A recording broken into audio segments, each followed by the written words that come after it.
నమస్తే, welcome to nationalist hub. Senior journalist Rakash Sudhakar గారు ప్రస్తుతం నేషనలిస్ట్ హబ్ స్టూడియోలో ఉన్నారు. ఈరోజు మనం మాట్లాడబోతున్న అంశం భారతీయ జనతా పార్టీ దుబ్బాకలో ఉప ఎన్నికల్లో గెలిచిన తర్వాత ఒక్కసారిగా రాజకీయ సమీకరణాలు తెలంగాణలో మారుతున్నట్టుగా కనబడుతున్నాయి. అది భారతీయ జనతా పార్టీ ఫేవర్లో రాజకీయ పరిణామాలు సమీకరణలు కనబడుతున్న నేపథ్యంలో నిజంగా దుబ్బాక ఉప ఎన్నికలు టర్నింగ్ పాయింట్ కాబోతున్నాయా? అండ్ ఇప్పుడు రాబోతున్న జిహెచ్ఎంసీ ఎలక్షన్స్ పైన ఎటువంటి ప్రభావం ఉంటుంది? ముఖ్యమంత్రి కేసీఆర్ ఈ జిహెచ్ఎంసీ ఎలక్షన్స్లో దుబ్బాక ప్రభావం జిహెచ్ఎంసీపై పడకుండా భారతీయ జనతా పార్టీ సమర్థవంతంగా వాళ్ళ ప్లానింగ్ కానివ్వండి, కార్యాచరణ కానీ ఏర్పాటు చేసుకోకుండా వాళ్ళకు సమయం ఇవ్వకూడదనే ఆలోచనతోటే ముందస్తుగా ఎలక్షన్స్ నిర్వహించాలనుకుంటున్నారా? ఇట్లాంటి అనేక అంశాలు ఇప్పుడు తెరపైకి వచ్చిన నేపథ్యంలో తెలంగాణ రాజకీయాల్లో ప్రస్తుతం జరుగుతున్న రాజకీయ సమీకరణల గురించి అండ్ జిహెచ్ఎంసీ ఎన్నికలు ఏ విధంగా జరగబోతున్నాయనే అంశాలకు సంబంధించి మనం విశ్లేషించుకోబోతున్నాం. ప్రస్తుతం రాకాశ్ సుధాకర్ గారు నేషనలిస్ట్ హబ్ స్టూడియోలో ఉన్నారు. నమస్కారం రాకాశ్ సుధాకర్ గారు. రాకాజీ, దుబ్బాక ఉప ఎన్నికలు ఇప్పుడు ఒక హాట్ టాపిక్ ఈరోజు తెలంగాణ రాజకీయాలు. తెలంగాణ మాత్రమే కాదు, ఈవెన్ ఆంధ్రప్రదేశ్లో కూడా. సో అట్లాంటి వాతావరణం ఆంధ్రప్రదేశ్లో కూడా వస్తే బాగుందని బీజేపీ నాయకులు అనుకోవడం మనం చూస్తూ ఉన్నాం. సో దుబ్బాక ఉప ఎన్నికల ప్రభావం తెలంగాణ రాజకీయాల పైన ఏ విధంగా ఉంటుంది? ముఖ్యంగా జిహెచ్ఎంసీ ఎలక్షన్స్ పైన ఏ విధమైన ప్రభావం ఉంటుంది? చాలా ఖచ్చితమైన ప్రభావం ఉంటుంది. దానికి కారణం ఏంటంటే హైదరాబాద్ సిటీలో ఈరోజు nearly 40% of the people are migrants. మనం ఎంతసేపు కోస్తా నుంచి వలస వచ్చే మైగ్రెంట్స్ గురించి చూస్తాం, కానీ మెదక్ కానివ్వండి, నిజామాబాద్ కానివ్వండి, నల్గొండ, మహబూబ్ నగర్, వరంగల్, కరీంనగర్ నుంచి హైదరాబాద్కి వలస వచ్చినటువంటి ఒక పెద్ద పాపులేషన్ని మనము లెక్కలోకి తీసుకోము. వీళ్ళందరూ కూడా శివారు ప్రాంతాల్లో ఉంటున్నారు, జిహెచ్ఎంసీ ప్రాంతంలో ఉంటున్నారు.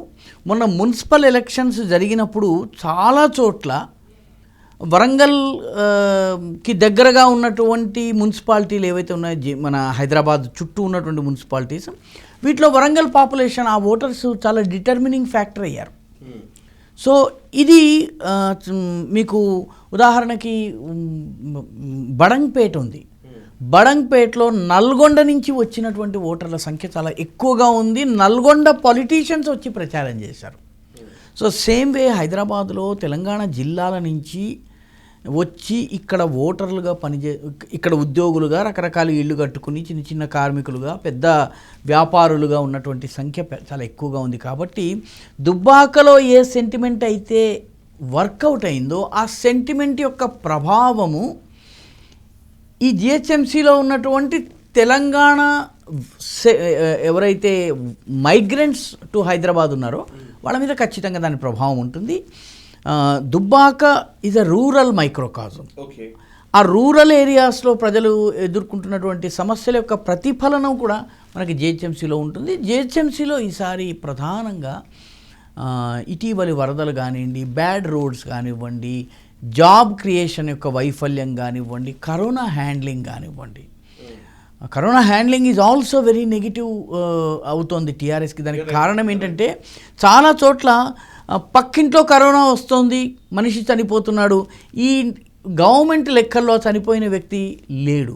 వారం రోజుల తర్వాత ఎప్పుడో నెమ్మదిగా కేసెస్ తక్కువ ఉన్న రోజు అతని పేరుని ఇంక్లూడ్ చేయటము.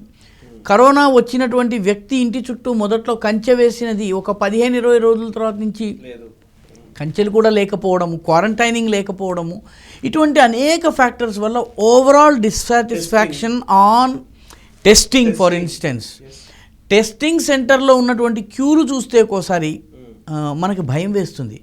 సో అవే పెద్ద కరోనా ట్రాన్స్మిటింగ్ సెంటర్స్ లాగా మారిపోయినాయి. ఇవన్నీ కూడాను ఓవరాల్గా టీఆర్ఎస్కి చాలా నెగిటివ్గా ఉంది. కాబట్టి Dubbaka impact, Dubbaka is a reflection of the anger of the people.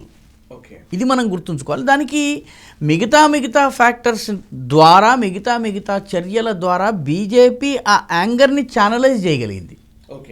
BJP credit ఏంటంటే బీజేపీ ప్రజలలో ఉన్నటువంటి ఈ కోపాన్ని ఛానలైజ్ చేసి గెలవగలిగింది. తక్కువ మెజారిటీ కావచ్చును, కానీ 62,000 ఓట్ల మెజారిటీతో గెలిచినటువంటి పార్టీ అభ్యర్థి టోటల్ ఓట్లు 62,000 దాటలేదు. టోటల్ టీఆర్ఎస్ అభ్యర్థి 62,000 మెజారిటీతో గెలిచిన వ్యక్తి ఈసారి 62,000 ఓట్లు సంపాదించుకోలేకపోయారు. 1 అండ్ రెండోది పోలింగ్ పర్సెంట్ సేమ్ ఉండగా ఈ ఫలితం వచ్చింది. సో ఈ 3 రాష్ట్రమంతా ఉంటుందండి. రాష్ట్రం అంతా కూడా ఒకే రకంగా ఆలోచిస్తుంది జనరల్గా రాజకీయాల్లో. కాబట్టి దీని ఇంపాక్ట్ ఖచ్చితంగా జిహెచ్ఎంసీ మీద ఉంటుంది. జిహెచ్ఎంసీలో వచ్చినటువంటి మైగ్రెంట్ పాపులేషన్, ముఖ్యంగా తెలంగాణ జిల్లాల నుంచి వచ్చినటువంటి వాళ్ళల్లో ఉన్నటువంటి అసంతృప్తి ఉంది. రాష్ట్ర వ్యాప్తంగా ఉన్నటువంటి అసంతృప్తికి దీనిని కరెక్ట్గా ఛానలైజ్ చేసుకోగలిగినట్లయితే బీజేపీకి చాలా బెనిఫిట్ ఉంటుంది. సార్ ఇప్పుడు అందుకేనా ఇప్పుడు బీజేపీ దుబ్బాకలో గెలిచిన తరువాత టీఆర్ఎస్ పెద్ద స్టేట్మెంట్స్ ఏమీ ఇవ్వట్లేదు. నిజంగా చెప్పాలంటే టీఆర్ఎస్ అధినాయకులు కానివ్వండి, టీఆర్ఎస్ పార్టీకి సంబంధించిన నాయకులు కార్యకర్తలు కానివ్వండి, ఏ గెలుపు సంభవించినా ఏ గెలుపు వచ్చినా కూడా ఆ తర్వాత వాళ్ళ వ్యాఖ్యలు చాలా గట్టిగా ఉంటాయి. అండ్ టీఆర్ఎస్ ఫస్ట్ నుంచి కూడా అదే వైఖరిని కొనసాగిస్తూ వస్తుంది. ఈవెన్ కేసీఆర్ నుంచి కింద స్థాయి నాయకుడి వరకు ఒక స్పష్టమైన గట్టి వైఖరితోటే ఉంటారన్నమాట, ఎవరినైనా విమర్శించినా కూడా. బట్ వెరస్ దుబ్బాక తర్వాత ఒక సైలెన్స్ ఆవహించినట్టుగా కనబడుతుంది టీఆర్ఎస్లో ఎందుకో. సో ఈవెన్ కేటీఆర్ కూడా ప్రెస్ మీట్ పెట్టినప్పుడు మేము అంగీకరిస్తున్నాం, అభినందిస్తూ ఉన్నాం అని చెప్పేసి, మా కార్యకర్తలు బాగా పనిచేశారని చెప్పి జస్ట్ 5 minutes కూడా మాట్లాడలేదు ప్రెస్ మీట్లో. సో హరీష్ రావు కూడా అట్లాగే మాట్లాడాడు. జిహెచ్ఎంసీలో ఆ ప్రభావం ఉంటుందేమో అన్న ఆలోచన రావడం వల్లనే ముందస్తు కొంచెం తొందరగానే ఎలక్షన్స్ వచ్చేలాగా ప్రయత్నాలు చేస్తుంది టీఆర్ఎస్ పార్టీ అనేది కూడా వినిపిస్తున్నమాట. Do you accept this sir? నిజంగా మీరు యాక్సెప్ట్ చేస్తారు? టీఆర్ఎస్ వీలైనంత ముందుకు తీసుకొచ్చేసి వీలైనంత తొందరగా చేసేస్తే ఏమవుతుందంటే ఇప్పుడున్నటువంటి వ్యతిరేకత స్నోబాల్ కాకుండా ఉంటుంది. స్నోబాల్ అంటే ఒక మంచు చిన్న బంతి లాంటిది కొండ చర్యల నుంచి ఇలా దిగుతూ పడొస్తూ ఉంటుందండి. కొద్దిగా మంచుని అంటించుకుంటూ కిందకు వచ్చేప్పటికి ఇంత అయిపోతుంది. అది దాన్ని స్నోబాలింగ్ ఎఫెక్ట్ అంటారు. ఇప్పుడున్నటువంటి ఓటర్ డిసాటిస్ఫాక్షన్, మొట్టమొదటిసారి టీఆర్ఎస్ మంత్రులను బస్తీలలో ప్రజలు నిలదీశారు, స్లోగన్స్ చాంట్ చేశారు, రాళ్ళు విసిరారు. డిప్యూటీ చీఫ్ మినిస్టర్ అంతటి వ్యక్తికి కూడాను, అంటే గతంలో డిప్యూటీ చీఫ్ మినిస్టర్, ఇప్పుడు హోమ్ మినిస్ట్రీ స్థాయిలో ఉన్నటువంటి వ్యక్తికి కూడా అది తప్పలేదు. చాలా చోట్ల లేదు మేము ఉన్న వాళ్ళందరికీ కూడా 10,000 రూపీస్ ఇస్తాము అని చెప్పి ఖచ్చితంగా ప్రభుత్వం మళ్ళీ చెప్పవలసి వచ్చింది, మళ్ళీ స్టార్ట్ చేయవలసి వచ్చింది. సో ఈ రకంగా చూసినట్లయితే there is an anger civil. ఇప్పుడు ఉదాహరణకి ఒక దుబ్బాకకి ముందు మీరు గమనించి ఉంటారు, ఈ దుర్గం చెరువు మీద ఏర్పాటు చేసినటువంటి బ్రిడ్జికి సంబంధించి చాలా హైప్ చేసి దానికి ప్రపంచంలో ఏ బ్రిడ్జికి కరెంటు ఎలక్ట్రికల్ బ్యూటిఫికేషన్ లేనంతగా ప్రచారం చేయడం జరిగింది. దాని మీద నేను ప్రయాణం చేశాను. హైదరాబాదులో ఉన్న 190 ఫ్లైఓవర్స్కి దానికి తేడా లేదు. ఎందుకంటే మీరు నడుపుతున్నప్పుడు మీకు కింద దుర్గం చెరువు కనిపించదు.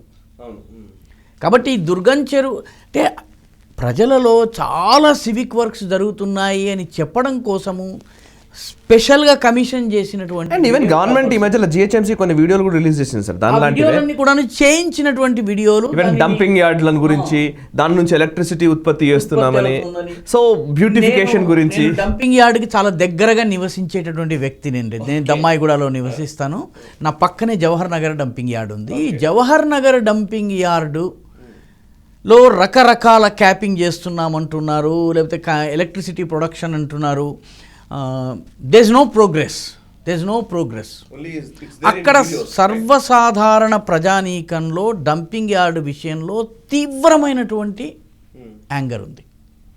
ఎందుకంటే ఎలక్షన్ టైంలో దీన్ని ఏదో చేస్తాం మేమని చెప్పారు. మున్సిపల్ ఎలక్షన్ టైంలో దమ్మాయిగూడ ఇస్ అ మున్సిపాలిటీ. కాబట్టి చుట్టుపక్కల ప్రజల్లో చాలా తీవ్రమైనటువంటి కోపం ఉంది. అసలు ఏమీ జరగలేదు. ఆ కంపు వాసన ఏదైతే వస్తుందో అది చాలా భయంకరమైనటువంటి కంపు వాసన వస్తుంది.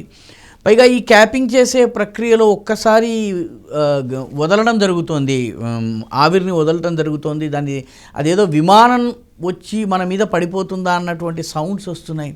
కాబట్టి ప్రాక్టికల్గా ప్రజలు చూస్తున్నది వేరు. ప్రజలకి ఆ కంపు వస్తుంది, కనీసం ఒక 20-25 హ్యాబిటేషన్స్కి వస్తుంది. Up to Sainikpuri, up to RK Puram దాకా వాసన వస్తుంది. డంప్ యార్డ్కి వెళ్ళే వెహికల్స్ దారంతా కూడా చెత్తను పారేస్తూ భయంకరమైన కంపు కొడుతూ వెళ్తాయి. సో ఇది కనిపిస్తున్నటువంటి వ్యక్తికి మీకు అదిగో స్వర్గం అని చూపిస్తే కుదరదు. సేమ్ వే దుర్గం చెరువుది కూడాను వరదలు వచ్చిన తరువాత దానిని ప్రమోట్ చేసుకునేటువంటి పరిస్థితి లేదు ఈరోజు. ఎందుకంటే వరదల్లో నగరంలో రోడ్లు ధ్వంసమైనాయి. నగరంలో ముఖ్యంగా పాత బస్తీలో ఈసారి జరిగినటువంటి విధ్వంసం కనివిని ఎరగంది. సో దీంతో మీకు ఓవరాల్గా ప్రజల కళ్ళ ముందు బ్యాడ్ రోడ్స్, సింక్ హోల్స్ ఇవన్నీ కనిపిస్తున్న సందర్భంలో మీరు ఒక దుర్గం చెరువు బొమ్మని మాత్రమే చూపిస్తే మీకు కలిసి వచ్చేది ఉండదు. హౌసింగ్ విషయంలో కూడా 2 bedroom హౌసింగ్ విషయంలో కూడా government has become a flop. ఎందుకంటే కాంగ్రెస్ చెందిన మల్లు భట్టి విక్రమార్క సవాలు చేశారు, 1,00,000 ఇళ్ళు జిహెచ్ఎంసీ పరిధిలో చూపించండి అని. రెండవ రోజున మంత్రి తలసాని చేతులు ఎత్తేశారు. ఎందుకంటే 1,00,000 ఇళ్ళని వీళ్ళు చెప్తున్న దానిలో ఒక 40-45 ఇళ్ళు జిహెచ్ఎంసీ పరిధి బయట ఉన్నాయి. జిహెచ్ఎంసీ పరిధి బయట ఉన్నట్లయితే వాళ్ళు ఏ రకంగా ఉపయోగించుకోగలరు? పైగా అవి కూడా కండిషన్లో లేవు. కాబట్టి ఇప్పుడు ఎలక్షన్స్ని కనుక ముందుకు తీసుకొస్తే ఈ హౌసెస్ కూడా కంప్లీట్ చేసి ప్రజలకు అందించేటటువంటి పరిస్థితి ఉండదు. సో జిహెచ్ఎంసీది కూడా బూమరాంగ్ అవుతుంది. ఇది 2 BHK బూమరాంగ్ అవుతుంది. అదేవిధంగా బ్యాడ్ రోడ్స్ బూమరాంగ్ అవుతాయి. రిలీఫ్ విషయంలో ఉన్నటువంటి కంప్లైంట్స్ చాలా చోట్ల ప్రజలు కంప్లైంట్ చేసింది ఏంటంటే రిలీఫ్ అమౌంట్ ఏదైతే చెబుతున్నారో ఆ అమౌంట్లో కొంత అమౌంట్ ఉంచుకుని మిగతాది ఇస్తున్నారు. ఇది చేస్తున్న సందర్భంలో మిగతా పార్టీలకు చెందిన నాయకులు ఎవరూ లేకుండా కేవలము అధికార పార్టీకి చెందిన వాళ్ళు మాత్రమే ఉంటున్నారు డిస్ట్రిబ్యూషన్లో కానీ, ఆ కట్ తీసుకోవడంలో, ఆ కమిషన్ తీసుకోవడంలో కానీ. కాబట్టి all these things will add up. Yes.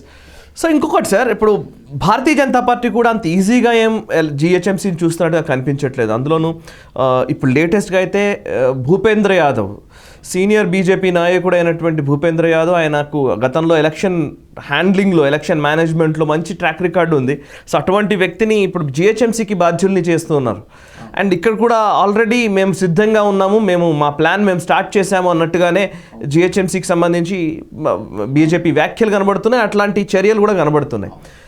ఎందుకు భూపేంద్ర యాదవ్ లాంటి ఒక సీనియర్ నాయకుడిని, జాతీయ స్థాయిలో పేరెన్నికగల నాయకుడిని జిహెచ్ఎంసీకి వినియోగించాలనుకుంటోంది భారతీయ జనతా పార్టీ అధిష్టానం? That's very interesting. ఎందుకంటే 2009-10 ప్రాంతంలో ఎన్ఎం శ్రీనివాసరెడ్డి చాలా ఇదే రకమైన, ఈరోజు దుబ్బాకలో ఏ మూడు మీరు చూశారో మైనస్ సోషల్ మీడియా, ఇదే మూడుని మనము ఎన్ఎం శ్రీనివాసరెడ్డి ఎలక్షన్లో చూసాం. కానీ దాని తర్వాత ఫాలో అప్ లేదు. ఓకే, ఫాలో అప్ లేని కారణంగా 2014 ఎలక్షన్స్ వచ్చేటప్పటికి Bharatiya Janata party became so weak that all the 5 sitting ఎమ్మెల్యేస్లో 4 ఓడిపోయారు, 1 గోషామహల్ నుంచి గెలిచారు. రాష్ట్ర వ్యాప్తంగా కేవలం ఒక 10-15 సీట్లలో మాత్రమే డిపాజిట్ దక్కించుకోగలిగారు. So it was a gain. Mahbubnagar గెయిన్ని బీజేపీ వదులుకుంది. దుబ్బాక గెయిన్స్ని వదులుకోకూడదన్నది ఇప్పుడు పార్టీ. ఇప్పుడు now you are seeing a new BJP, young dynamic activist street fighting president ఉన్నారు.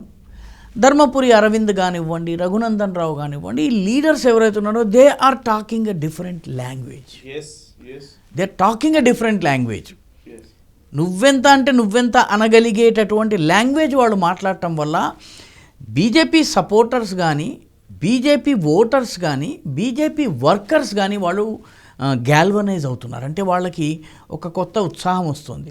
దీంతోపాటు all those people have opposed who don't like TRS, వాళ్ళు ఆ న్యూట్రల్, ఎవరు బలవంతులైతే వాళ్ళకి వేద్దాము, టీఆర్ఎస్కి మాత్రం వేయొద్దు అనుకున్నటువంటి వాళ్ళు షిఫ్ట్ అయ్యి బీజేపీ వైపు షిఫ్ట్ అయ్యేటువంటి అవకాశం ఉంది. కాబట్టి బీజేపీ దుబ్బాక ఫాలో అప్గా దుబ్బాక టెంపోని కొనసాగించే ప్రయత్నంలో భాగంగా భూపేంద్ర యాదవ్, ఆయన all India party general secretary, ఆయన one of the most successful general secretaries. And తాజాగా బీహార్ ఎన్నికల్లో ఘన విజయం సాధించి వచ్చినటువంటి వ్యక్తి. బీహార్ ఎన్నికల్లో single largest party BJP strike rate is the best. The strategy planned by the whole team including Bhupendra Yadav చాలా పనికి వచ్చింది. అంతకుముందు కూడా ఆయన అనేక ఎన్నికల్లో విజయాన్ని తీసుకొచ్చి పెట్టినటువంటి వ్యక్తి. కాబట్టి హీ డజంట్ టాక్ మచ్, పెద్దగా ప్రకటనలు అవి ఉండవు, తెర వెనుక ఉంటారు. మీకు ఉదాహరణ చెప్పాలంటే 2013లో అసెంబ్లీ ఎన్నికలు జరుగుతున్నప్పుడు జేపీ నడ్డా మన రాష్ట్రంలో ఉన్నారు. ఆల్మోస్ట్ 30-40 డేస్ ఆయన పనిచేశారు. ఆయన 30-40 డేస్ అప్పటికే ఆయన వర్కింగ్ ప్రెసిడెంట్గా అపాయింట్మెంట్ అయింది. కానీ ఆయన 30-40 డేస్ ఆయన ఆయన వర్కింగ్ ప్రెసిడెంట్గా అపాయింట్మెంట్ కాకముందు ఆయన ఇక్కడ ఉన్నారు, ఇక్కడ ప్రచారం చేశారు. He had his finger on the pulse. ఇక్కడ బీజేపీకి ఇన్ని సీట్లు వస్తాయి, ఇది ఈ సీట్లలో పోటీ ఉంటుందని అని ఆయన ఖచ్చితంగా ఆయన పిన్ పాయింటెడ్గా చెప్పగలిగారు. ఆ రకమైనటువంటి కేపబిలిటీస్ ఉన్న లీడరు కేవలం భూపేంద్ర యాదవ్ ఒకరే కాదండి. కర్ణాటకకి చెందినటువంటి డాక్టర్ సుధాకర్, అదేవిధంగా డాక్టర్ సతీష్ రెడ్డి, మహారాష్ట్రకు చెందినటువంటి ఒక నాయకుడు, ఎలక్షనీరింగ్లో మంచి అలవాటు ఉన్నటువంటి నాయకుడు, అదేవిధంగా గుజరాత్కి చెందిన ఒక లీడర్. ఈ 5గురితో ఒక టీం ఫార్మ్ అయింది, not just Bhupendra Yadav. So Bhupendra Yadav వచ్చి వెళ్ళి ఏదో సూచనలు ఇచ్చి వెళ్ళిన తర్వాత వాటి అమలు విషయంలో ఈ 5గురు ఉన్నారు. దీంతోపాటు అనేక ఎన్నికలు నగరం నాడి తెలిసినటువంటి కిషన్ రెడ్డి అండ్ లక్ష్మణ్ కూడా ఉండబోతున్నారు. దాంతోపాటు సరే సంజయ్, నా అంచనా, నాకు తెలిసిన సమాచారం ప్రకారము జిహెచ్ఎంసీలో ఆయన పాదయాత్రలు తీసుకోబోతున్నారు. ఆల్ ది వార్డ్స్లో ఆయన పాదయాత్ర తీసుకోబోతున్నారు. స్ట్రాటజీ కూడా మీరు చూడండి, గత 4 రోజులుగా 3 రోజులుగా బీజేపీ నుంచి వస్తున్న స్టేట్మెంట్ ఏంటంటే a vote to TRS is a vote to MIM. It is a very clever strategy. ఎందుకంటే పాత బస్తీలో దీని పాత బస్తీయే కాకుండా కొత్త ప్రాంతాల్లో కూడాను దీని రెజొనేషన్ ఉంటుంది. ఉదాహరణకి ఎల్బీ నగర్ ఏరియా ఉంది, సంతోష్ నగర్ ఏరియా ఉంది, మీకు బడంగ్పేట్ ఏరియాస్ ఉన్నాయి. పర్సే ఎంఐఎం సపోర్ట్ బేస్ లేకపోయినప్పటికీ ఎంఐఎం సపోర్ట్ బేస్ యొక్క ఛాయలో ఉండేటువంటి కాన్స్టిట్యున్సీ అది. మీకు అదేవిధంగా హుస్సైనీ ఆలం కానివ్వండి, లేకపోతే మిగతా ఇటువైపు కానివ్వండి, Mehdipatnam, Toli Chowki, even up to Film Nagar. Many people under estimate the MIM factor in places like Moula Ali and Jubilee Hills, Rajendra Nagar. ఈ 3 చోట్ల కూడాను ఎంఐఎం యొక్క ఇన్ఫ్లుయెన్స్ ఉంది కాబట్టి అక్కడ ఉన్న ప్రజలు ఎంఐఎం ఏమిటో తెలుసుకుని ఉన్నారు కాబట్టి ఇది ఒక చాలా potent slogan. So I think Bhupendra Yadav వచ్చిన తర్వాత ఎలక్షనీరింగ్ కానివ్వండి, దానికి సంబంధించినటువంటి ఓవరాల్ స్ట్రాటజీ ప్లానింగ్ కానివ్వండి, వీటికి బీజేపీ దృష్టి పెట్టి పనిచేస్తోంది.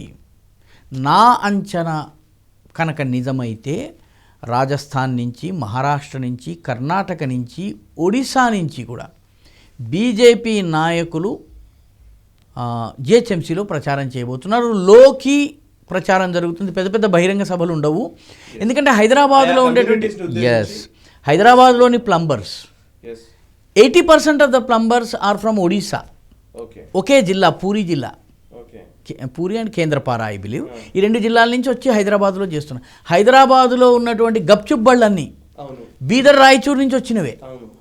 మీరు జాగ్రత్తగా వాళ్ళతో మాట్లాడితే తెలుగు మాట్లాడొచ్చును, తెలంగాణ యాసలో మాట్లాడొచ్చు, కానీ they are all from Bidar. కాబట్టి ఈ మైక్రో మేనేజ్మెంట్ జరిగే అవకాశం ఉంది, ఈ నీడ్ని ఐడెంటిఫై చేసే అవకాశం ఉంది. ఆయా కాలనీస్లో బీజేపీ ఆయా రాష్ట్రాల నాయకులు వచ్చి ప్రచారం చేసినా కూడా నేను ఆశ్చర్యపోను. ఎందుకంటే గుజరాత్లో 2012 ఎలక్షన్స్ చూశాను నేను. గుజరాత్ 2012 ఎలక్షన్లో ఆంధ్రప్రదేశ్ నుంచి వెళ్ళినటువంటి కార్యకర్తలు నెల రోజుల ముందు నుంచి అక్కడ పనిచేశారు. They identified the Andhra areas. Kishan Reddy 2 రోజుల పర్యటనకు అక్కడికి వెళ్ళినప్పుడు కిషన్ రెడ్డి ఎక్కడ మాట్లాడాలి డిసైడ్ అయింది.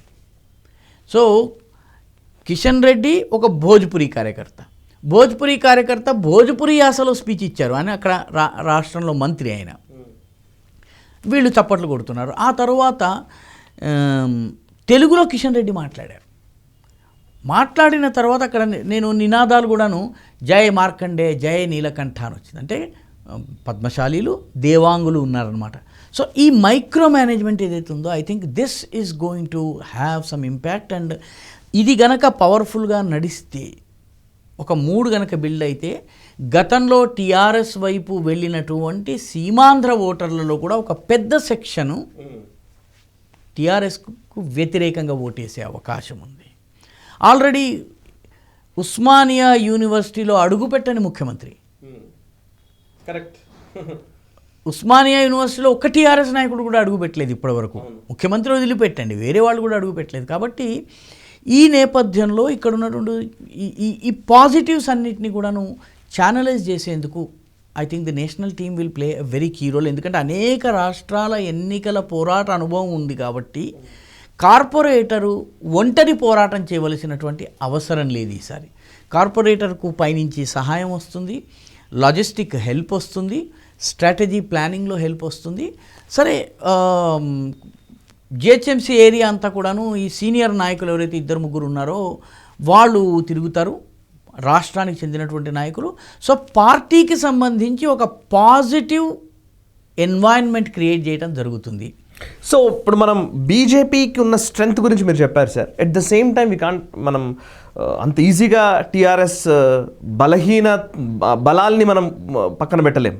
సో టీఆర్ఎస్ కూడా చాలా బలంగానే ఉంది కదా, ఎందుకంటే టీఆర్ఎస్ పార్టీ అధికార party. At the same time KTR అనే ఒక గతంలో మనం దుబ్బాక గురించి నేను ఇదే విషయం చాలాసార్లు మాట్లాడుతున్నాను. దుబ్బాకలో హరీష్ అనే ఒక ఫ్యాక్టర్ గురించితో బీజేపీ పోట్లాడింది. సో ఇక్కడ కేటీఆర్ అనే ఫ్యాక్టర్తో పోట్లాడబోతోంది. అండ్ ఇక్కడ కూడా మంత్రులు ఉన్నారు, తలసాని లాంటి వాళ్ళు, లేకపోతే ఇంకొక వైపు ఇప్పుడు రేపు ఈవెన్ దానం నాగేందర్ లాంటి వాళ్ళని కూడా మంత్రివర్గంలోకి తీసుకునే అవకాశం ఉందని ఒక చర్చ కూడా నడుస్తోంది. సో టీఆర్ఎస్కి కూడా బలం ఉంది కదా, సో దీన్ని అంత సింపుల్గా తీసుకోవాలనా? సార్, టీఆర్ఎస్ యొక్క క్యాడర్ విషయంలో ఒక్క మాట మనం గుర్తుంచుకోవాలి. చెప్పండి. టీఆర్ఎస్ క్యాడర్ ఏదైతే ఉందో అధికారము లేని మరుసటి రోజు టీఆర్ఎస్ క్యాడర్ వ్యానిష్ అయిపోతుంది. ఓకే. అధికారం రావడానికి ముందు హైదరాబాదులో టీఆర్ఎస్కి సీటు లేదు. ఇఫ్ యు రిమెంబర్, ఒక పద్మారావు సీటు తప్ప బహుశా ఇంకొకరు ఎవరో 2 నెగ్గినట్లున్నారు. What was TRS support base in 2014? Nothing. 2014 తరువాత బిల్డ్ అయినటువంటి క్యాడర్ ఇదంతా ఆపర్చునిస్టిక్ క్యాడర్. అంటే ఇక్కడ అధికారం ఇక్కడ ఉంది, అవకాశము మనకి దక్కుతుంది అన్నటువంటి ఆశతో వచ్చినటువంటి cadre. TRS prior to 2014 the best performance of TRS ఎప్పుడండి? 2004లో వైఎస్ఆర్తో కలిసినప్పుడు 22 మందో 23 మందో ఎమ్మెల్యేలని వాళ్ళు గెలుచుకున్నారు. Their best performance is the worst performance అనమాట. క్యాడర్ లేరు వారికి. పోచారం శ్రీనివాసరెడ్డి తెలుగుదేశం క్యాండిడేట్గా పోటీ చేసినప్పుడు బహుశా బాన్స్వాడ అనుకుంటాను, నియోజకవర్గం పేరు గుర్తు రావడం లేదు, బాన్స్వాడ అనుకుంటాను, ఓడిపోయినప్పటికీ క్రెడిటబుల్ పర్ఫార్మెన్స్ చేశారు.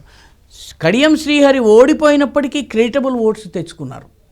So the point I'm trying to make is ఈరోజు వీళ్ళు వేర్వేరు నాయకులను వేర్వేరు క్యాడర్లను ఒక అవకాశాలు కల్పిస్తామన్న ఆశతో తీసుకొచ్చారు. సో టీఆర్ఎస్కి ఉన్నటువంటి క్యాడరు టీఆర్ఎస్ తోటే బ్రతుకు చావు అనుకునే క్యాడర్ కాదు. టీఆర్ఎస్ ఓడిపోతే రేపు అవసరమైతే బీజేపీ దగ్గరకు వచ్చి తలుపు తట్టడానికో కాంగ్రెస్ దగ్గర తలుపు తట్టడానికో సిద్ధమైనటువంటి క్యాడర్. కాబట్టి టీఆర్ఎస్ క్యాడర్ అనేది ఆపర్చునిస్టిక్ క్యాడర్. రెండవ ముఖ్యమైన విషయం ఏంటంటే టీఆర్ఎస్ క్యాడర్ ఎవరైతే ఉన్నారో వాళ్ళలో lot of TRS cadre is unable to enjoy the benefits of power. ఇది చాలా ముఖ్యమైన అంశం. అవును, చాలామంది క్యాడర్లు ఈ బెనిఫిట్ ఆఫ్ పవర్ లేదు. పవర్, నేను అధికారంలో ఉన్నా నాకు అందుకనే దుబ్బాక ఎన్నిక జరిగిన మరుక్షణము 3 ఎమ్మెల్సీ క్యాండిడేట్ల పేరుని ప్రకటించారు. ఆ తరువాత నామినేటెడ్ పదవులను జిహెచ్ఎంసీకి ముందు భర్తీ చేస్తామని చెప్పారు. అంటే కార్యకర్తలను ఎంథ్యూజ్ చేయడం కోసం, కార్యకర్తలని ఉత్సాహపరచడం కోసము దుబ్బాక ఎలక్షన్ జరుగుతున్న సమయంలోనే ప్రగతి భవన్లో 6 అవర్స్ పాటు యంగ్ కార్యకర్తలతో సమావేశం జరిగింది. టీఆర్ఎస్కి చెందినటువంటి యంగ్ కార్యకర్తలు. అంటే all said and done TRS is still strong. నేను టీఆర్ఎస్ బలహీనమని నేను అంటాలే, కానీ టీఆర్ఎస్లో ఉన్నటువంటి లోపాలని మనం గమనించాలి. 6 గంటల పాటు యువ కార్యకర్తల్ని పిలిపించుకుని మీకు అధికార ఫలాలు మీకు అందుతాయి, మీరు పని చేయండి, ఎందుకంటే యంగ్ టీఆర్ఎస్ కార్యకర్త కనుక పని చేయకపోయినట్లయితే పార్టీకి జిహెచ్ఎంసీలో గెలవడం కష్టమవుతుంది అన్నటువంటి ఉద్దేశంతో 6 hours long meeting. So all these things point out that కార్యకర్తల్లో నిరుత్సాహం ఉంది, ఉదాసీనత ఉంది, గ్రూపు తగాదాలు ఉన్నాయి. ఆ తర్వాత అపర్చునిస్టిక్ క్యాడర్, అంటే దీనికోసము ప్రాణాలు ఇవ్వాలి, బీజేపీ గెలవకపోతే నేను 3 రోజులు 4 రోజులు అన్నం తినకుండా ఏడుస్తూ ఉంటాను, లేకపోతే కమ్యూనిస్టు పార్టీ కోసం ఎలాగైతే క్యాడర్ ఇది చేస్తారు ఆ టైప్ క్యాడర్ కాదు ఇది. 90%, 80% of them are opportunistic cadre. So హైదరాబాదులో టీఆర్ఎస్కి మ్యాక్సిమం వచ్చినటువంటి ఎమ్మెల్యే సీట్లు ఏంటి? తక్కువ వాళ్ళకి. సో ఇవన్నీ ఫ్యాక్టర్స్ దృష్టిలో పెట్టుకున్నట్లయితే టీఆర్ఎస్ అనేది మరొక అంశం కూడా ఉంది సార్. కేటీఆర్ 2014 జిహెచ్ఎంసీ ఎలక్షన్స్ టైంలో కేటీఆరే బాధ్యతలు పూర్తిగా తీసుకున్నారు. అప్పటికి కొంత టీడీపీ కొంత ఉండింది, ఆ వాయిస్ ఉండింది టీడీపీ, ఇంకా తర్వాత అంతా టీడీపీ కొలాప్స్ అయిపోయిన తర్వాత. కానీ బట్ ఆ టైంలో అయితే 100 రోజుల ప్రణాళిక అనే మాటని పదే పదే మాట్లాడుతూ వచ్చారు ఆయన. 100 days ప్లాన్ అని. మేము జిహెచ్ఎంసీలో మేము మేయర్ అయిన తర్వాత జిహెచ్ఎంసీ మా అధీనంలోకి వచ్చిన తర్వాత పూర్తిగా కంటిన్యూస్గా ఒక 100 రోజుల లోపల మొత్తం ఒక ప్రణాళికాబద్ధంగా హైదరాబాద్ రూపురేఖలు మార్చేస్తామని. ఆ టైంలో హెడ్లైన్స్లో విశ్వనగరంగా హైదరాబాద్ అనే మాట. సో ఈ విశ్వనగరము ఈ మధ్య వినిపించట్లేదు. సో పెద్ద పెద్ద టవర్లు, ఆకాశ హర్మ్యాలు ఇవన్నీ కూడా మనం పేపర్లో హెడ్లైన్స్లో చూసాం ఇవన్నీ. సో అవన్నీ రియాలిటీలో లేవు. ఈవెన్ మీకు ఇంకా గుర్తుండి ఉంటే హుస్సేన్ సాగర్ నీళ్లు కొబ్బరి నీళ్ళలాగా మనం తాగే రోజు వస్తుందని చెప్పేసి కేసీఆర్ ఇచ్చిన స్టేట్మెంట్. సో ఇవేమి ఇప్పుడు కనిపించే సాగర్లోకి 9 నాళాల నుంచి మురికి నీరు వస్తుంది హైదరాబాదులోని వివిధ ప్రాంతాల నుంచి. ఇక్కడ మన బొలారం ఏరియా నుంచి, పికెట్ ఏరియా నుంచి, అమ్ముగూడ ఏరియా నుంచి మొదలు పెట్టేస్తే మీకు కూకట్పల్లి దాకా 9 డ్రైనేజీల నుంచి ఏ నీళ్ళు వస్తాయి? కొబ్బరి నీళ్ళు ఎలా అవుతాయి? అంటే వాస్తవానికి ప్రాబ్లం ఏంటంటే these promises and these statements are coming back to haunt them. వాళ్ళకి ఇప్పుడు బూమరాంగ్ అవుతున్నాయి. ఎందుకంటే ఇప్పుడు వాళ్ళు దుర్గం చెరువు బ్రిడ్జిని చూపించలేరు. ఎందుకంటే నా పక్కన ఉన్నటువంటి పాత బస్తీలో ఈ రోజుకి కూడా పాత బస్తీలో there are more than 100 colonies which are under water. ఈ రోజుకి కూడాను. మొన్న నేను కాప్రా ప్రాంతంలో వెళ్ళాను. ఈ రోజుకి కూడాను there are colonies where water is there. అంటే కాప్రా బహుశా జిహెచ్ఎంసీ పరిధిలోకి వస్తుంది. వాటర్ నాగారం ఏరియాలో వాటర్ ఉంది, మీకు ప్లాట్లలోకి వాటర్ వస్తుంది.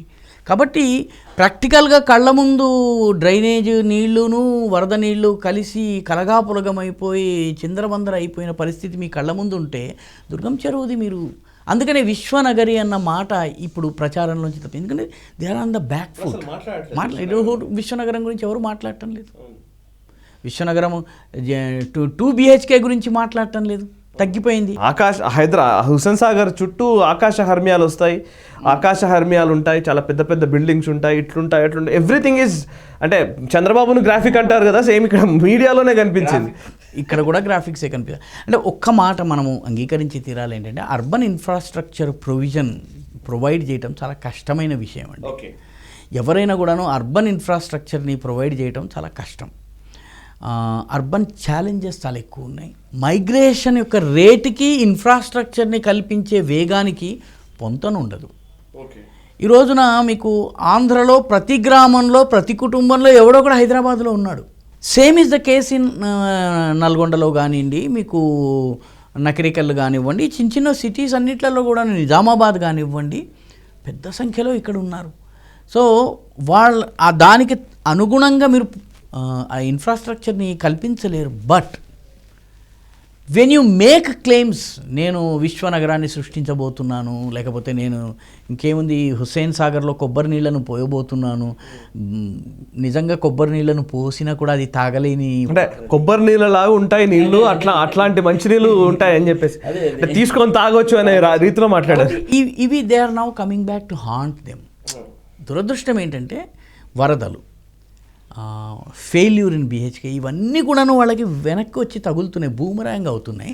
అందుకని వీలైనంత త్వరగా ఎలక్షన్స్ చేయాలంటున్నారు. ఇప్పుడు బీజేపీ ఎప్పుడైతే నేషనల్ లీడర్షిప్ని కూడాను ఈ లోకల్ ఎలక్షన్స్లో ఆంధ్రప్రదేశ్, అవిభక్త ఆంధ్రప్రదేశ్ కానీ విభక్త AP తెలంగాణలో కానీ గతంలో ఎన్నడూ ఈ రకమైన అరేంజ్మెంట్ జరగలేదు.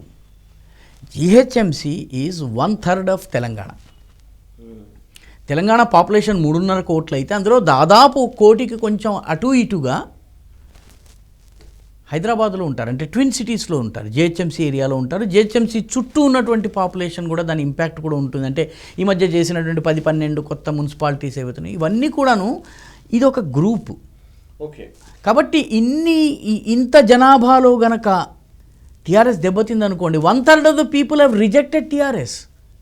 కాబట్టి టీఆర్ఎస్కి కూడా ఇది జీవన్మరణ పోరాటము. బీజేపీకి కూడా టీఆర్ఎస్ని ఎంత వీకెండ్ చేయగలిగితే 2023కి పార్టీ అంత స్ట్రాంగ్ అవుతుంది. సార్ మరొక అంశము, బీజేపీకి గతంలో 2014లో 5 ఎమ్మెల్యేలు ఉన్నారు. సో 5 ఎమ్మెల్యేలు ఒక ఎంపీ ఉన్నారు. అప్పుడు బండారు దత్తాత్రేయ గారు ఎంపీగా గెలిచిన వ్యక్తి. సో ఎమ్మెల్యేలు ఉన్నప్పటికీ 5 కార్పొరేటర్లు గతంలో గెలిచారు. అండ్ టీఆర్ఎస్ పార్టీకి సంబంధించి టీఆర్ఎస్ పార్టీ ఆల్మోస్ట్ 99 సీట్స్ వరకు గెలుచుకుంది. అటు ఎంఐఎంని చూసినట్టయితే ఇదే 7 ఎమ్మెల్యేలు గతంలో కూడా ఉన్నారు. బట్ సేమ్ అదే 40-42 కార్పొరేషన్స్ గెలుచుకున్న పరిస్థితి. అంటే ఆ సెక్టర్ని మాత్రం ఎవరు ముట్టడానికి కూడా వీలు లేనట్టుగా అక్కడ మాత్రం పూర్తి పోలరైజేషన్ ఎంఐఎం వైపు జరుగుతూ వస్తోంది. సో ఇప్పుడు ఎమ్మెల్యేలు ఒకరే ఎమ్మెల్యే ఉన్నాడు. ఇక్కడ బీజేపీకి ఉన్నది ఒక ఎమ్మెల్యే అండ్ ఒక ఎంపీ. సో ఇక్కడ కార్పొరేషన్స్ పెరిగే అవకాశం ఎలా ఉంటుంది? అంటే ఈ ఈక్వేషన్స్, ఒక ఎమ్మెల్యే గెలిస్తేనే తన పరిధిలో ఉన్న కార్పొరేషన్స్ నిలబెట్టుకోవడానికి ఆస్కారం ఉంటుందన్న ఒక భావన జనరల్గా పొలిటికల్ ఎరీనాలో కనబడుతూ ఉంటుంది కదా.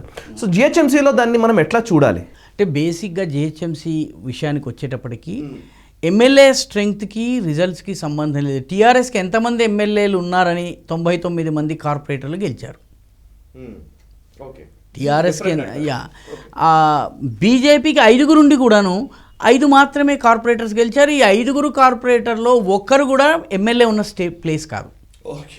Not one of them is from the places. So దీన్ని బట్టి మనము నెంబర్ ఆఫ్ ఎమ్మెల్యే సీట్స్కి వచ్చే దీని ఏదైతే నేరేటివ్ ఉందో కరెక్ట్ నేరేటివ్ని బిల్డ్ చేసి ప్రజలలో బీజేపీని ఒక ఆల్టర్నేటివ్గా చూపించగలిగినట్లయితే BJP's performance will definitely improve. అంటే 90 సీట్లు 70 సీట్లు వస్తాయని నేను అనుకోను, కానీ 5 సీట్ల నుంచి 25 సీట్లకు వచ్చినా సరే it is good performance for 2 reasons. ఎందుకంటే 150లో టీఆర్ఎస్ కనుక 75 గెలుచుకోలేదనుకోండి, ఆ సందర్భంలో టీఆర్ఎస్కి ఏం చేయాల్సి వస్తుందంటే మజ్లిస్ సపోర్ట్ ఓపెన్గా తీసుకోవాల్సి వస్తుంది. ఇప్పుడు 2014-15లో జరిగిన ఎన్నికల్లో ఏదైతే ఉందో టీఆర్ఎస్ సొంత బలంతో మేయర్ని డిప్యూటీ మేయర్ని ఎంపిక చేసుకుంది. డిప్యూటీ మేయర్ మైనారిటీ వర్గానికి చెందినప్పటికీ is a TRS leader, Baba Fasiuddin. What happens if the TRS falls short of the 75-76 seats రాలేదనుకోండి, టీఆర్ఎస్కి 56 దగ్గర 60 దగ్గర ఆగినాయి అనుకోండి, ఈ 10 సీట్లు తక్కువ బీజేపీని చీల్చడం అంత సులువు కాదు కంపేర్ టు కాంగ్రెస్. కాబట్టి ఏం చేయాలి? ఓపెన్గా ఎంఐఎంతో ఒప్పందం చేసుకోవాల్సి వస్తుంది. ఓపెన్గా ఎంఐఎంతో ఒప్పందం చేస్తే టీఆర్ఎస్కి వేసిన ప్రతి ఓటు ఎంఐఎంకి అన్నటువంటి బీజేపీ ప్రచారము నిజమవుతుంది.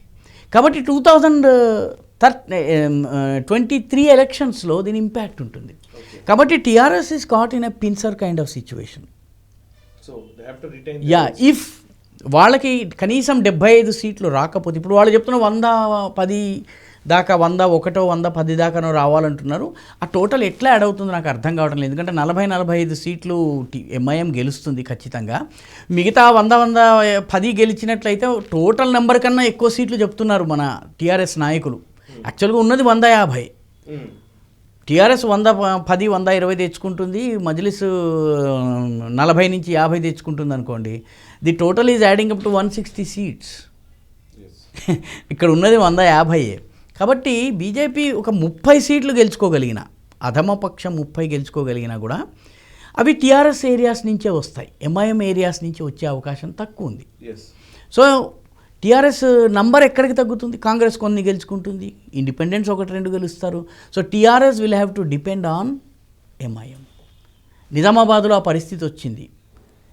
నిజామాబాద్ మున్సిపాలిటీలో అతిపెద్ద పార్టీగా బీజేపీ, రెండవ అతిపెద్ద పార్టీగా ఎంఐఎం, మూడవ పార్టీగా టీఆర్ఎస్ వచ్చింది. టీఆర్ఎస్ 3rd పొజిషన్లో ఉంది. కానీ నిజామాబాద్కి ఎంఐఎంని మేయర్గా చేసినట్లయితే దాని ఇంపాక్ట్ మొత్తము జహీరాబాద్ నుంచి ఆదిలాబాద్ దాకా ఉంటుంది. అందుకని అందరికన్నా తక్కువ సీట్లు వచ్చినటువంటి టీఆర్ఎస్ మేయర్ అయ్యారు. డిప్యూటీ మేయర్ ఎంఐఎంకి వచ్చింది. సో ఈ టీఆర్ఎస్ ముందున్న challenge, they need Muslim oats but they need to show themselves as Hindus. కాబట్టి వాళ్ళకు ఉన్నటువంటి సమస్య ఇది. టీఆర్ఎస్ యొక్క పెద్ద సమస్య ఏంటంటే జిహెచ్ఎంసీలో ప్రతికూల అంశాలు ఎక్కువ ఉన్నాయి. దుబ్బాక ఇంపాక్ట్ ఉంది, గ్రామీణ ఓటరు అసంతృప్తి ఉంది. వరదల తరువాత హ్యాండిల్ చేసిన విధానంలో పట్టణాల కరోనా విషయంలో పట్టణ ప్రజల్లో కూడా అసంతృప్తి ఉంది. మొన్నటిదాకా మాట్లాడిన విశ్వనగరి గురించి, అద్భుతమైనటువంటి బ్రిడ్జెస్ గురించి, మెటల్ బ్రిడ్జా రోప్ బ్రిడ్జ్ ఏదో పేరు పెట్టారు దానికి, వాటి గురించి మాట్లాడలేని పరిస్థితి వచ్చింది. This shows that they are fighting with their back to the wall. Already నియోజకవర్గాల సైజు విషయంలో ప్రశ్నలు వస్తున్నాయి. గత అసెంబ్లీ లోకసభ ఎన్నికల సమయంలో ఈ ప్రశ్న రాలేదు. అసెంబ్లీ సైజ్ అంటే ఇది కార్పొరేషన్ సైజ్ విషయంలో కొన్ని చోట్ల 25,000 మంది, రామచంద్రాపురంలో 25,000 మంది ఓటర్లతో ఒక డివిజన్ ఉంది. కొన్ని చోట్ల 75,000 మంది దాకా, నియర్లీ 1 lakh దాకా ఉంది ఒక నియోజకవర్గం ఉంది. ఈ జెర్రీమాండరింగ్ ఏంటి? ఈ పాపులేషన్ అంటే నియోజకవర్గాల విభజన ఇలా జరగడం ఏంటి? దీన్ని మార్చలేము. కానీ ఒకసారి కథనం ప్రారంభమైతే ప్రజలు the people will start understanding things. కాబట్టి టీఆర్ఎస్కి చాలా నెగిటివ్స్ ఉన్నాయి. కాబట్టి టీఆర్ఎస్ వీలైనంత తొందరగా ఎన్నికలు జరపడం ద్వారా తన నెగిటివిటీని తగ్గించుకునేటువంటి ప్రయత్నం చేస్తుంది. Right sir, thank you very much Rakesh Sudhakar గారు. చాలా అంశాల పట్ల విశ్లేషణ చేశారు. Thank you very much. So చూసారు కదా, అది జిహెచ్ఎంసీ ఎలక్షన్స్ రాబోతున్నాయి. సో ఈ హడావిడిలోనే టీఆర్ఎస్ పార్టీ బీజేపీ ఇంకా అప్రమత్తం అవ్వక ముందే ఎన్నికలు నిర్వహించాలని అనుకుంటుంది అనే ఒక అభిప్రాయం కూడా ఉంది. ఈ నేపథ్యంలో అటు భారతీయ జనతా పార్టీ కూడా కేంద్ర నాయకుల్ని రంగంలోకి దించుతున్న పరిస్థితి. సో జిహెచ్ఎంసీలో భారతీయ జనతా పార్టీ, టీఆర్ఎస్ నువ్వా నేనా అన్నట్టుగా పోటీ పడే అవకాశాలు చాలా సుస్పష్టంగా కనబడుతూ ఉన్నాయి. ఎంఐఎం ఫ్యాక్టర్ ఏ విధంగా ఉంటుంది అండ్ నగర అభివృద్ధికి సంబంధించిన అంశాలు ఏ విధంగా ఎజెండాలోకి వస్తాయి, కరోనాను హ్యాండిల్ చేసిన విధానం కావచ్చు, వరదల తరువాత పరిస్థితులు కావచ్చు, ఇవన్నీ కూడా రేపు జిహెచ్ఎంసీ ఎలక్షన్స్లో ప్రచారాస్త్రాలుగా వినియోగించుకునే అవకాశాలు విపక్షాలు చేస్తాయి. అటు మరొక వైపు అధికార పార్టీ దాన్ని ఎట్లా వివరించే ప్రయత్నం చేస్తుంది ప్రజలకు అనేది కూడా మనం వేచి చూడాలి. సో ఏది ఏమైనా దుబ్బాక ప్రభావం మాత్రం చాలా తీవ్రంగానే ఉన్నట్టుగా కనబడుతుంది. తెలంగాణ రాజకీయాల్లో ఒక టర్నింగ్ పాయింట్గా దుబ్బాక ఎలక్షన్స్ నిలుస్తున్నాయి. ఈ టర్నింగ్ పాయింట్ తర్వాత వస్తున్న ఈ జిహెచ్ఎంసీ ఎలక్షన్స్లో ఎవరు పాగా వేస్తారు అనేది రాబోయే 2023 ఎన్నికలకు దిక్సూచిగా నిలవనుంది. చూస్తూనే ఉండండి Nationalist hub. It's a news revolution.